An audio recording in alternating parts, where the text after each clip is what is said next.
같아요.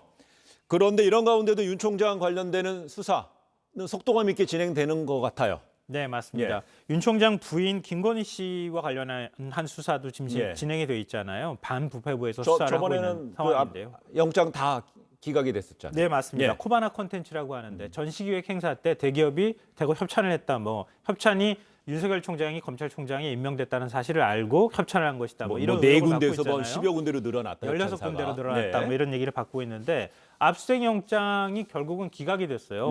그런데 영장을 다시 청구한다는 소리가 들리고요. 그리고 윤석열 총장이 대윤이라고 불리고 소윤이라고 하는 윤대진 검사장이 있잖아요. 윤대진 검사장이 형이죠. 친형. 윤우진 전 용산 세무서장이 뇌물 사건과 관련돼서 연루가 됐고 나중에 경찰 조사를 받는 과정에서 해외 도피가 됐다가 태국에서 검거돼서 들어왔는데도 불구하고 무혐의 처분을 내렸어요. 그 2013년인가 네, 그때예요. 7년 전 일이에요. 그런데 그 과정에서 윤석열 검찰총장이 변호인을 자신이 소개해줬다고 하는 사실을 인사청문회 때 인정하는 그런 일이 있었잖아요. 자정이 가까운 무렵 시간에. 그래서 그게 굉장히 시끄러웠었는데 그 사건과 관련해서 서울중앙지검 형사 13부가 압수수색 영장을 압수수색을 하고 있는 상황입니다. 예를 들면은 골프를 쳤다고 하는 접대를 받았다고 하는 그 의혹이 있는 골프장을 압수수색하기도 했고 국세청을 압수수색하기도 했고 이런 일들 속도감 있게 수사가 진행되고 있습니다. 어제 이제 대면 감찰 조사 예정됐던 어제 그걸 또 압수수색 영장을 맞습니다. 실행했다는 거예요.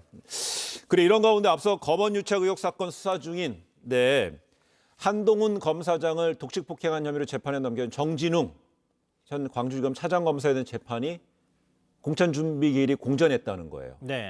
첫 공천 준비 기일이 열렸는데요.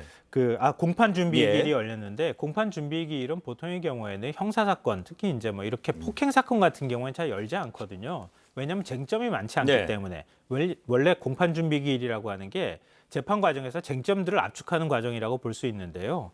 근데 검찰은 지금 공판 준비 기일을 재판부가 굳이 왜 열었느냐. 일반적인 이런 사건 같은 경우는 안 열어도 되지 않느냐 이렇게 얘기를 하니까 재판부에서 이건 부장검사와 검사장 간의 문제가 있지 않느냐. 그리고 또 국민참여재판의 여지가 있기 때문에 공판 준비 기일을 열었다 이렇게 얘기했고요.